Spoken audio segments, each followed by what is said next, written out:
Kendrick Lamar's Mr. Morale and the Big Steppers. Kendrick Lamar has been dormant for a long time. Everybody's been eagerly, anticipating his return. His last album that he did was the Black Panther project, wasn't it? Yeah, Yeah, yeah, that was his album. Yeah. yeah, that was like the technically last one he did. I guess project he's part of soundtrack album, but his other like kind of album itself was the Damn album, which came out in 2017. So for the past basically 6 years, he's been gone. Nothing from him. And now he's back, made the return in this much highly anticipated project, Mr. Morale and the Big Steppers.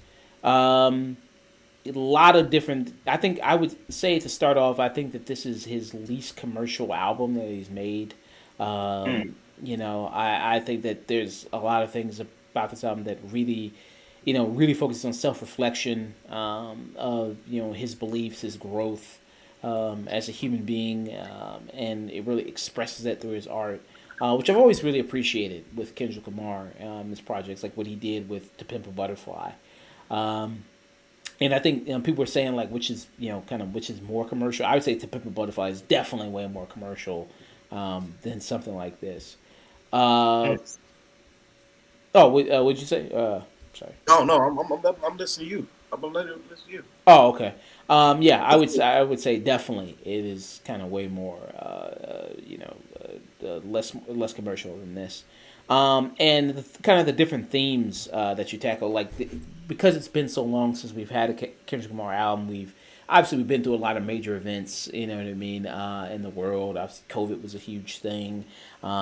Seeing all these different things politically, and for him to come and him to kind of present this album, really, really, I think represents a lot. For him, and throughout the entire project, listening to it, I mean, you got a lot of songs in here that kind of tags like Auntie Diaries is the big one, where Lamar like kind of recollects a story with his transgender uncle and cousin, and he does use the word of framing himself as a younger person, of using the F word, which he actually says in the album. And whether or not that's right for him to do, of course, not really for me to say because I'm not really a part of that community. I could see the issue there of that being a big sticking point there.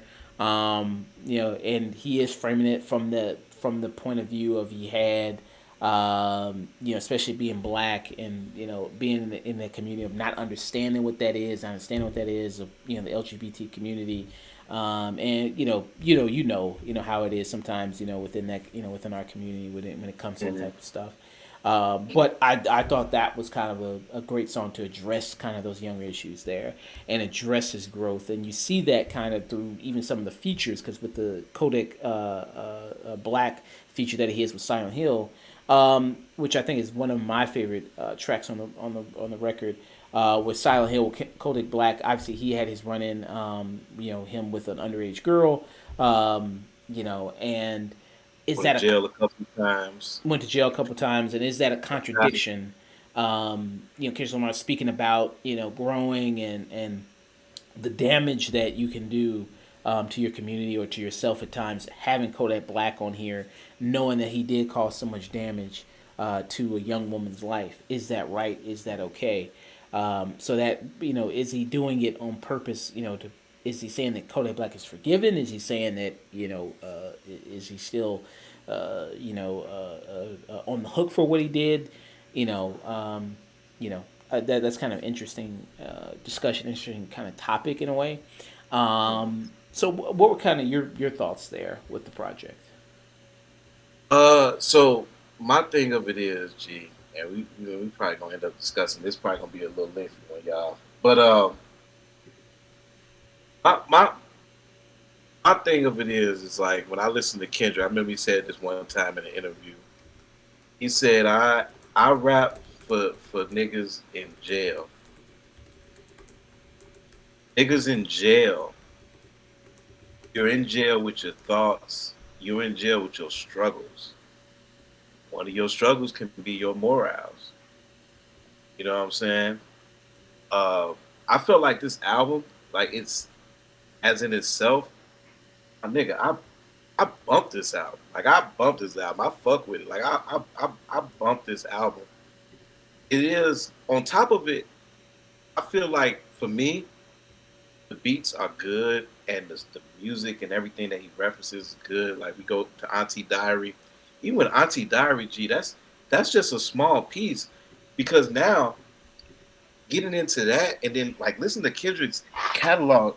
If you a Kendrick fan or just a Kendrick or a Kendrick person that has been listening to it, like I don't know if Yeeves is still in the chat, but it's good that Yeeves is here. If he is still in the chat, I'm gonna tell you this story. He was taking us somewhere, and at this time, I did not fuck with Kendrick Lamar. This was when Kendrick Lamar first came out. It was around 2010.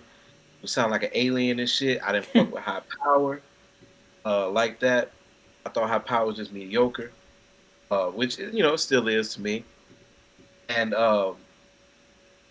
he played Heart Part Two, and when he played the Heart Part Two, I was just like, well, what? I mean, maybe it was the added with Dash Snow in on there and giving his like little soliloquy and then him coming in like saying thank you. And then at the end of the Heart, like he raps so much that he can't even fucking rap no more. That's the part of the Heart. Now I know some niggas be saying like part 5, oh he rapping off beat. It's because the Heart series is supposed to be, if you're familiar with it, it's supposed to be him just rapping and just fucking going off. You know what I'm saying? It's supposed to be him rapping, like not catching the beat. He did that on almost them to every Heart. You know what I'm saying? And he gives you that because he gives you those Heart joints because he rap on here, but he only rap really, he only going in on maybe a few joints.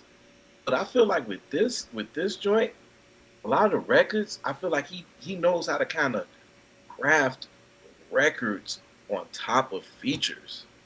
Kendrick, if you ever look at Kendrick, I feel like this album probably has a little bit more artist features Mm. than a lot of his albums. You know Okay. what I'm saying?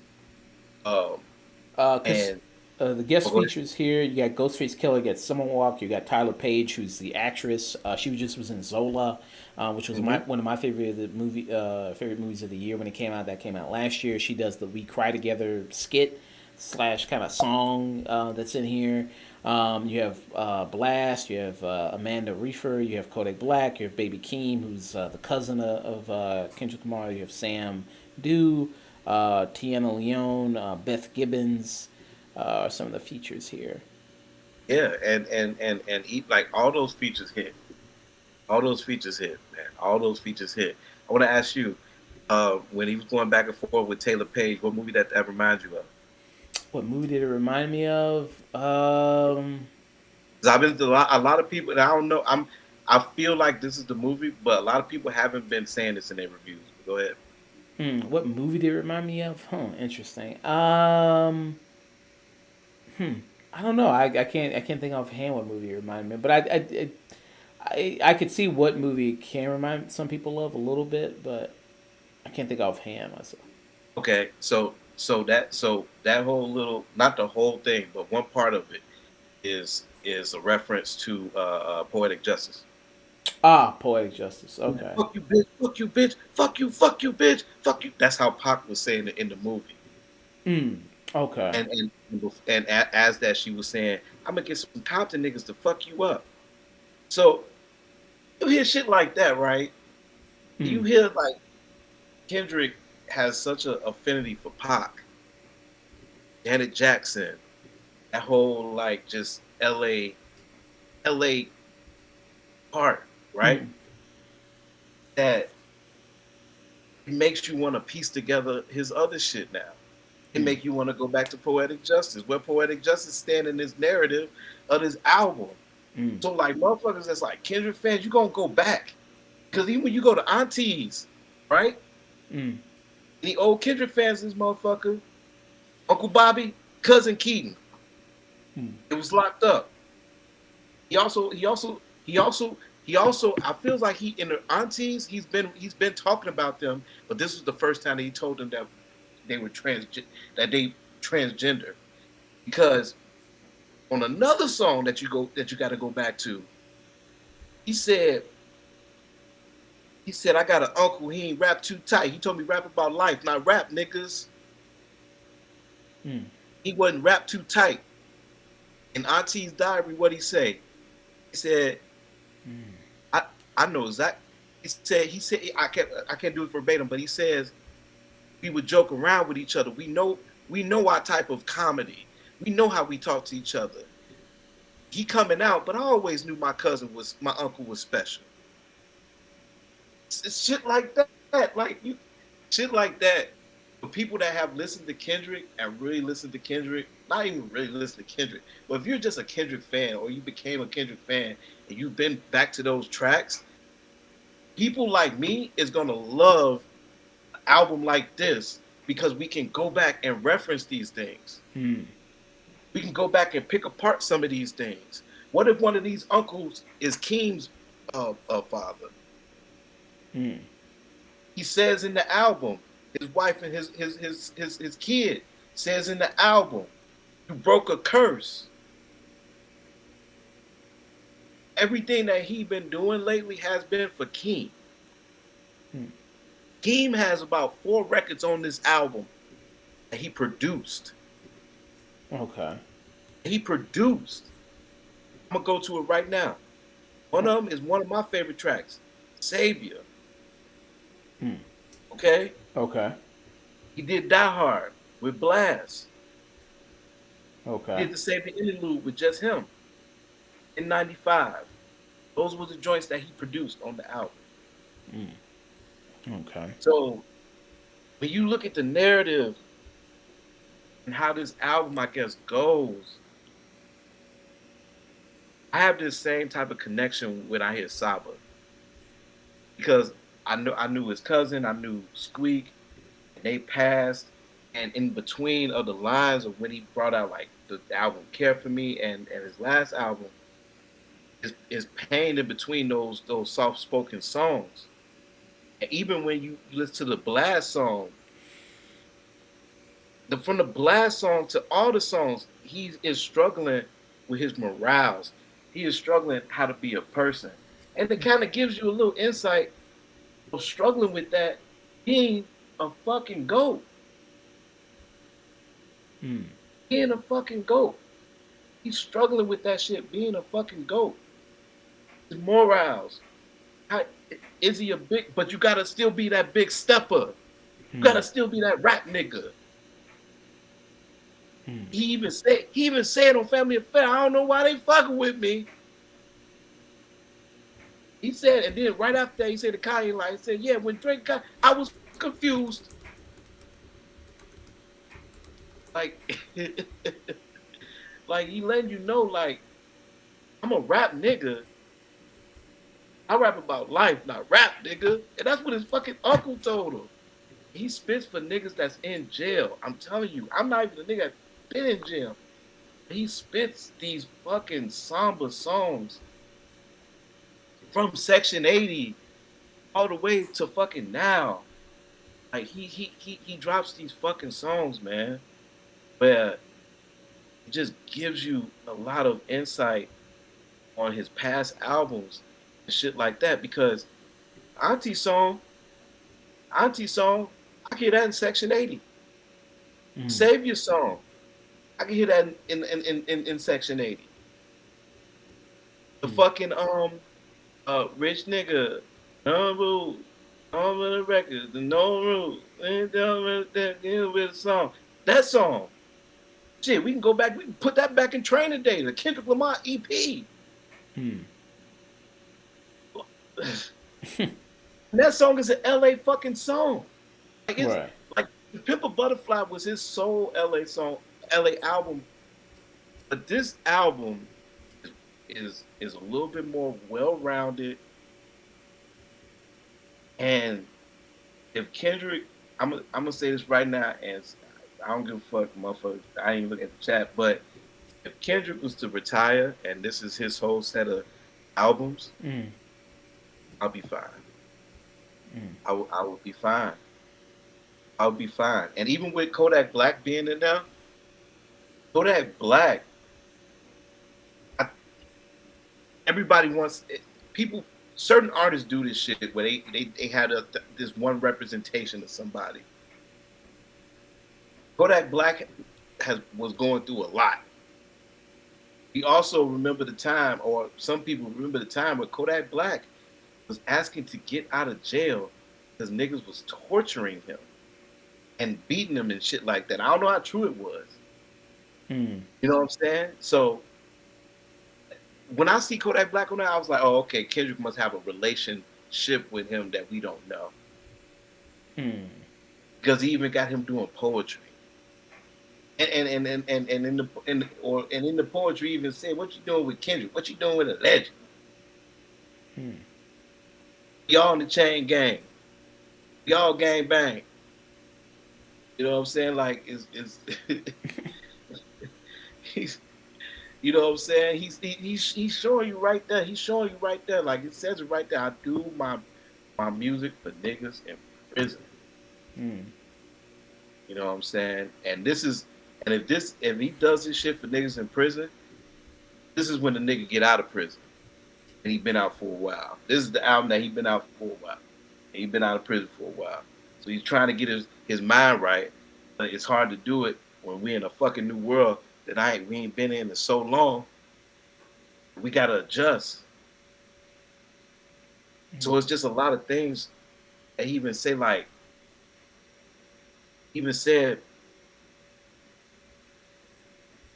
like I'm seeing King buy 4 cars in 4 months. He's trying to provide. Mm. He's trying to provide, but it's like the albums he gotta say some shit. He has to say something. He has to say something. Mm. And even from Rich Spirit to Savior, you know what I'm saying? Like even the Savior, like basically not he not trying to disregard you and not say he ain't your savior, nigga. He just telling you like just think on your own, get your own mind. But you gotta find out on your own. It's cool to have other people's opinion. How does it shape your own? Mm. What do you feel comfortable with at the end of the day? Mm. Because I mean, a lot of the album is him displaying how much of an imperfect human being he is, and how flawed he is throughout the entire project. Um, What's what's a flaw though? What's his really flaw? Because you say that is he flawed or is he was he flawed and he just paint the perfect picture for you? mm, I mean, Like I think that I mean, it shows his history of, like you said, being this person who thought this certain way, evolving, changing, and I think also showing that kind of I guess that image that I mean, I think the theme tonight we're discussing on these albums is artists really looking at how they're portrayed through the eyes of other people, and trying to really reflect that in their music. With Future's album, with Jack Harlow's album, of very much playing into that persona that they are, and then Kendrick Lamar's persona is being this really hugely socially conscious rapper, being this big thinker, being this great artist, being this person who is on the pulse of culture and everything like that, of being politically and socially. And I think he leans into that with this album, discussing cancel culture and things like that, mm, and the parameters sometimes that artists are put in, and not maybe being fully free to create in that space, when you do. so real quick, do you think how do you look at Meek Mill? What type of rapper is Meek Mill? What type of rapper is Meek Mill? I think Meek Mill is I think he tries to be somewhat of a socially conscious rapper at times, but I think he fails in attempts to do that. and doesn't have the type of broad or type of really specific ideals enough to really represent that. And then I think, other than that, I think he's kind of just a turn up guy, or a guy that's supposed to represent, talking about from a street perspective of what that's like, of giving us a view there. But as you can see, we can maybe say in the public eye that Meek Mill maybe has done a little bit more for trying to change the justice system than Kendrick, right? I Because mean, because, because the reason why I say that, because you said that he's conscious, he's looked at as conscious, but what the fuck really has Kendrick Lamar really has done that we like actually seen besides more of his imagery and the things to be reflect. So I just think of that as like I don't know. Because the reason why I say that is because I don't look at him as socially conscious. I look at him as maybe socially construct. Because more of the weight of the world is something that shapes him instead of him trying to. Kendrick has never tried to fucking change a worldview or anything. So Kendrick, if I you mean, look Kendrick at is it, I think, artist above all that likes to create and likes to get his voice right? and vision out there. And But this we album, but Kendrick's not going to go to the president and try to talk to him about some shit. Kendrick is not going to do this because he doesn't like that shit. He doesn't want to do that shit. Everything that Kendrick does be for him and his family. It feels like he's trying to fix what's in his family, and then at the end of this end of this album is what shapes his problem. I've been going through shit. My shit is my family. And maybe Kendrick has been working this long that he's just been working for his family. And maybe that's why at the end they say, thank you, broke a curse. You know what I'm saying? right? That's why I just feel like that way. Because I never seen Kendrick go out there and be protesting. I never seen Kendrick do what J. Cole do. I never seen Kendrick even do some of the shit that Drake do. Now he might do it behind the scenes, but he doesn't publicly display it. So it's kind of I know we get in this box of who they are from just the subject matter of how they come across, but to see the outside actions too, because those outside actions got to compare to your inside actions. You just said Meek Mill was a turn up nigga, but Meek Mill is also trying to fight the justice system and all this other shit and hang with these billionaires and trying to get shit done. Henry don't want to do that. He want to do it himself, but he want to do it for his family first. He I want to I just get don't out of jail. think Meek Mill has that much of knowledge, really, all that much. I think maybe his intentions are good, of wanting to maybe change the justice system, but I don't think hanging with. I think he's very much class focused and learning to be a billionaire. And I don't think going to billionaires is really the solution. But that's a bigger conversation, I guess. But Yeah, yeah, yeah, I feel you because I don't know. I just feel like with Kendrick is just a lot of internal things. Yeah, and he's just able to kind of go about that, without him being like touched or due to the music that he makes. yeah. What were some of your favorite songs in this project? Let's see, 1 through 18. No. uh, man, uh,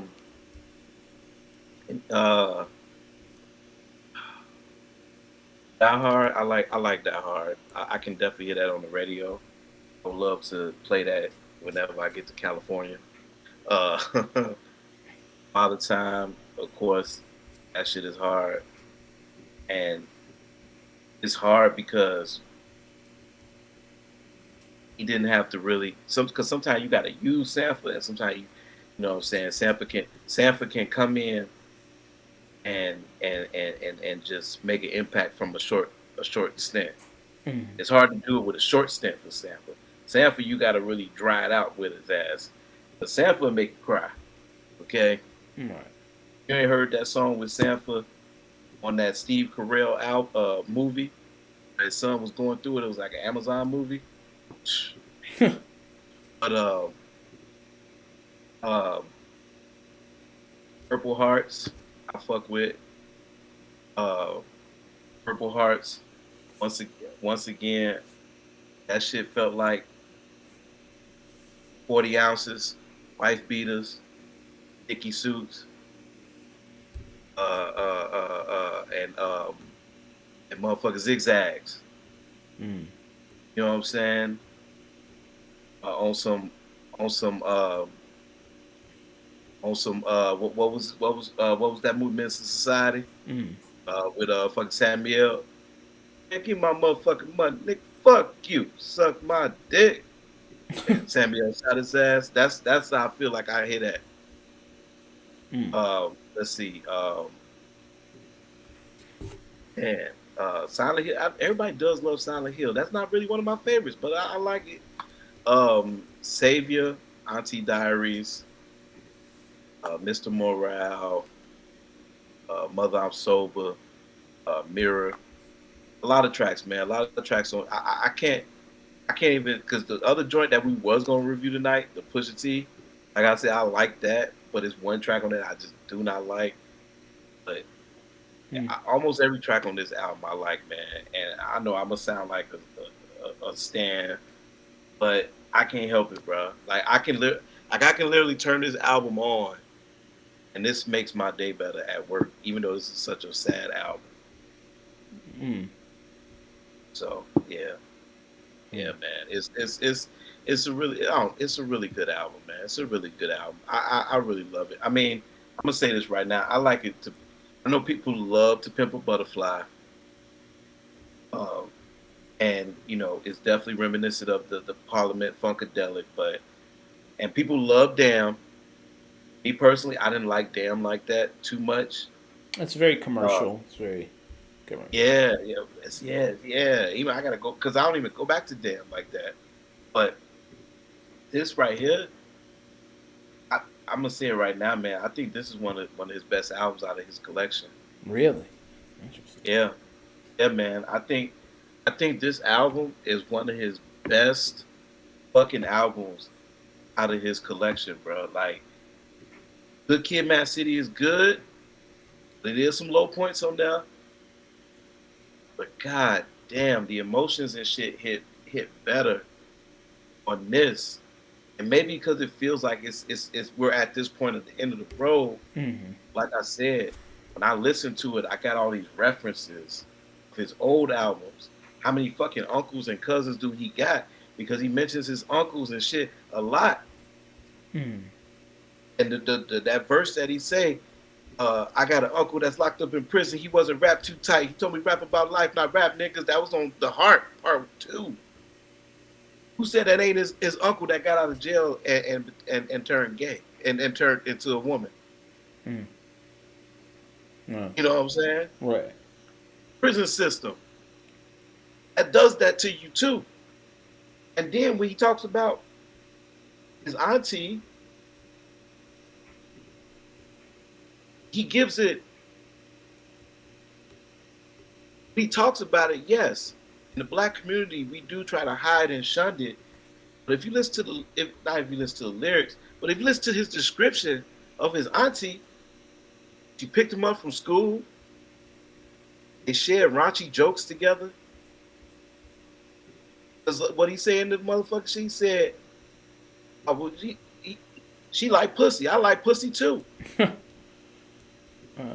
Very. But that also, Uh, oh, go ahead.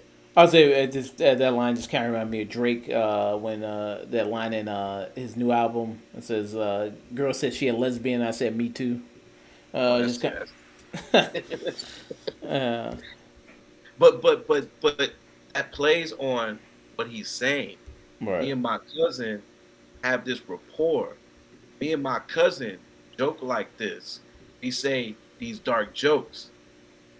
I know what my cousin is. I know exactly who he is. So at that age, he's already letting you know I'm aroused with my cousin. I understand what that person is. I understand what they're going through. I understand what it was. Right. He felt, but he felt like it was distant. Everything about Kendrick is about family, bro. And I think even when you look at the title, I mean the cover, even when you look at the cover, that lets you know right there. I'm a family man. They think I'm Jesus. But guess what? I'm a Compton nigga just like everybody else. Hmm. I'm Yeah. a Compton nigga just like everybody else. This is my wife. These are my kids. This is my house with the bullet holes in it. I'm trying to repair my house. Yeah. I'm trying to repair my house. I ain't trying to rap for you niggas. He been saying that. Cut off the Wi-Fi. Any low points for you in this album? No, not one. Not one. Not fucking one, dog. Mm. Not one. I love this album. And what's your rating for it? Oh, yeah, all right. This album is one of his best albums out of his series. This album is the most consistent, heartfelt out of any of his albums to date. Mm. And this encapsulates so much of what he was doing on his mixtapes, the dark themes that he would talk about on his EPs that he didn't put on his album. And this is what he really wanted to make it. This is Kendrick Lamar EP. This is Section 80. This is fucking To Pimp a Butterfly. A little bit of Damn. Just a little bit. Mm. Just a little bit. But it's all Kendrick. And it's still coming from that mind state of I'm rapping for niggas in jail. I'm rapping for niggas that have you disunited in grief. He said, I grieve different. I grieve different. He said, I was doing shit where I was doing other shit where I was, but I'm going through grief. Mm. I'm trying to live like y'all want me to live. I'm trying to live like a rapper. I'm a rapper, right? I can't live like that. I feel like I can't. And now he's like, I didn't got too fucking big to even do what the fuck I want to do now. Once again, man, kudos to Kendrick. I do know. I don't know if he still does it, but when he did, I know he does all the sequencing on people's albums. Mm. And goddamn it, Kendrick, you sequence this motherfucker from one ride to the next ride. I'm talking about from the Lullaby to N95. Maybe N95, maybe a little low point for me. Mm. Not my favorite track on the album, but I still fucking listen to it. Still bump. Mm. This album, man, Ray, he wraps it up at the end and telling the story about also morale of his family, of how they're treating his cousin, and because he was so close to him, that the first thing that they thought was he touching you? Mm. Not too close. He's gay. He's trans. So automatically that equips to sex, some type of sex. Mm. No, man. Everybody's not like that. And the fact of the matter is, yeah, that might happen, and they might blame him for that. But in the midst of the story, when he's talking about it, they're not even believing him. He even say, I haven't had to say it again. Mm. So for him to wrap that up from that story to the end, and then him saying in the mirror, this is him saying to himself, I am okay. Mm. I did my job. I saying I'm done, but I'm coming to grips. I'm doing my fucking job, man. I'm still making good music. Mm. But yeah, this motherfucker ain't for everybody. It's not. It's not. I don't see how it can't be. To be honest with you, I mean, motherfuckers say you can't even dance to the album. I'm shit. When I Oh. put the blast song on, I'm bopping. Uh, When I, uh, I oh, mean, go ahead. it's like I said. I mean, if you are, follow Kendra's work for this, long amount of time, I think you'll be fit right in with this. You know what I mean? If this is your first time ever listening to Kendrick or getting into Kendrick, yeah, maybe you'll be a little lost there. But I still think it's a good project, great project. And whether it's the top of his discography, I mean, I don't think he has any bad, albums, anything like that, or any projects in his discography. There's some lesser than others, I think, but overall, I think it's a strong discography. Mm-hmm. Yeah, I think To Pimp a Butterfly is still probably better than this. Mm-hmm. I just like the instrumentals on there a lot. Love the beats on there. Love the songs on there.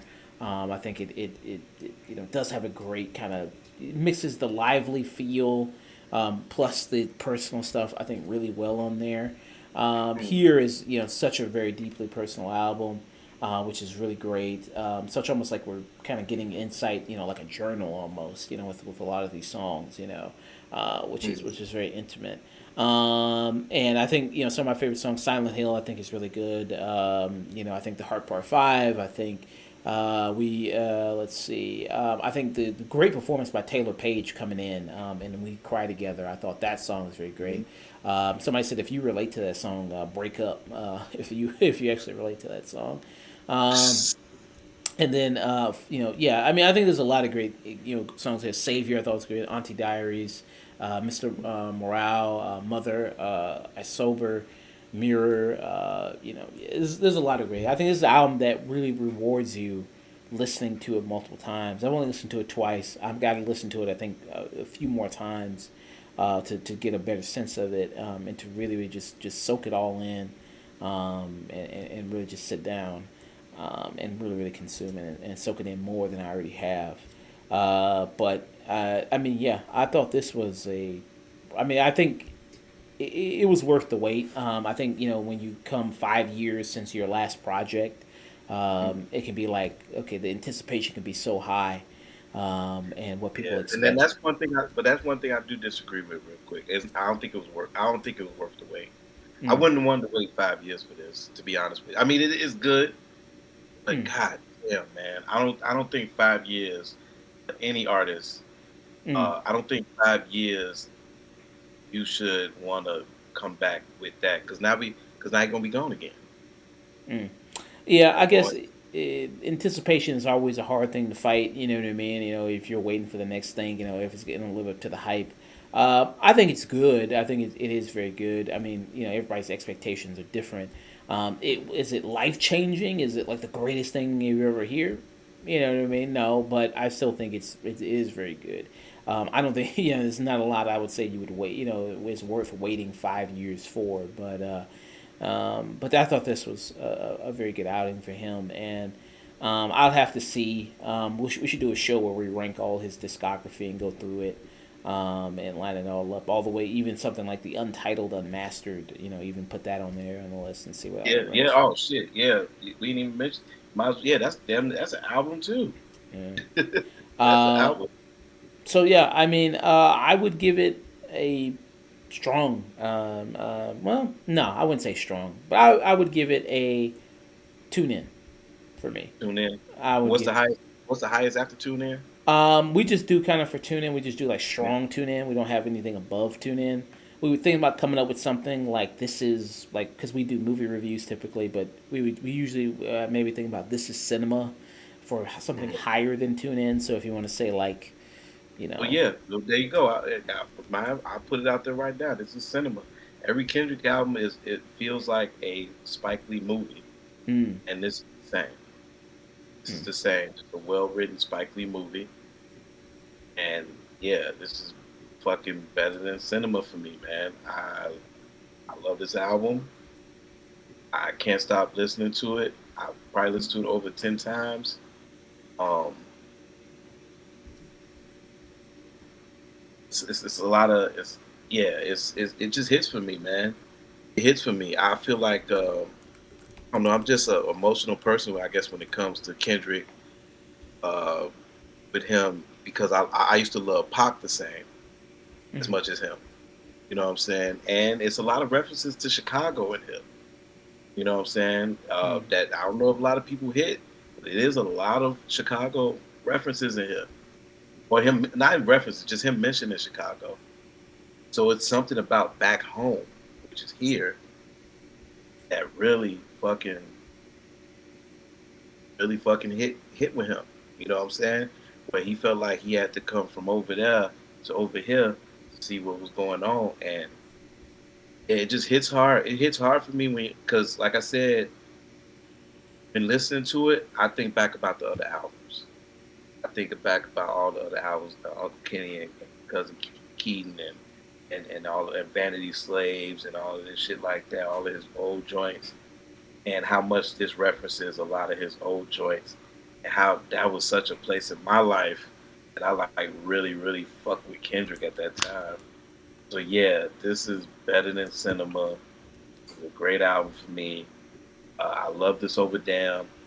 I damn near almost love this over To Pimp a Butterfly, or maybe it's the same, but I do love To Pimp a Butterfly. But I do put this over Damn, and yeah, this is better than fucking Cinema to me, man. Better than Cinema. Yeah. Wow. That was our Kendrick Lamar review for Mr. Morale and the Big Stepper. There's a lot to say about the album for sure. You know what I mean? I don't think we maybe even scratched the surface of it. I mean, it's a good album to go in depth to and to really analyze and to really talk about.